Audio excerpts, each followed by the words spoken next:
চট্টগ্রামে এলজিডির বিভিন্ন প্রকল্প বাস্তবায়নের অনিয়ম, দুর্নীতির অভিযান চালিয়েছে দুদক।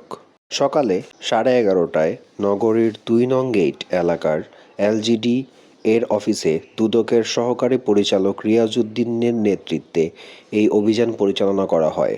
এ সময় দুদক কর্মকর্তা রিয়াজউদ্দিন জানায়, প্রকল্পের কাজ যথাযথভাবে সম্পন্ন না করেই বিধি বহির্ভূতভাবে অগ্রিম বিল উত্তোলন করে নেওয়া হয়েছে। এছাড়া এলজিডির তত্ত্বাবধানে বিভিন্ন রাস্তা এবং ব্রিজ কালভার্ট নির্মাণের নিম্নমানের কাজ করায় নির্মাণকৃত রাস্তা ও ব্রিজ অল্পদিনেই ধসে পড়ে, এমন অভিযোগের তদন্ত করা হচ্ছে।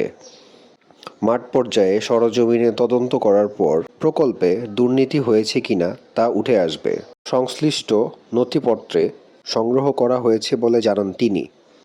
মোহাম্মদ হাসান আলী, নির্বাহী প্রকৌশল, স্থানীয় সরকার প্রকৌশল অধিদপ্তর, রিয়াজউদ্দিন, সহকারী পরিচালক, দুদক, চট্টগ্রাম। আপনারা জানেন এলজিডি সারা বাংলাদেশে কাজ করে।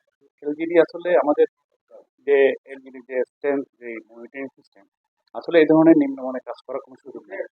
আমরা এই ব্যাপারে আমার জিরো টলারেন্স, কাজের কোয়ালিটি কোয়ান্টিটি আসলে আর যে পেমেন্টের কথা বলতে আমরা আসলে কোনো অবস্থাতেই ওভার পেমেন্ট করি না।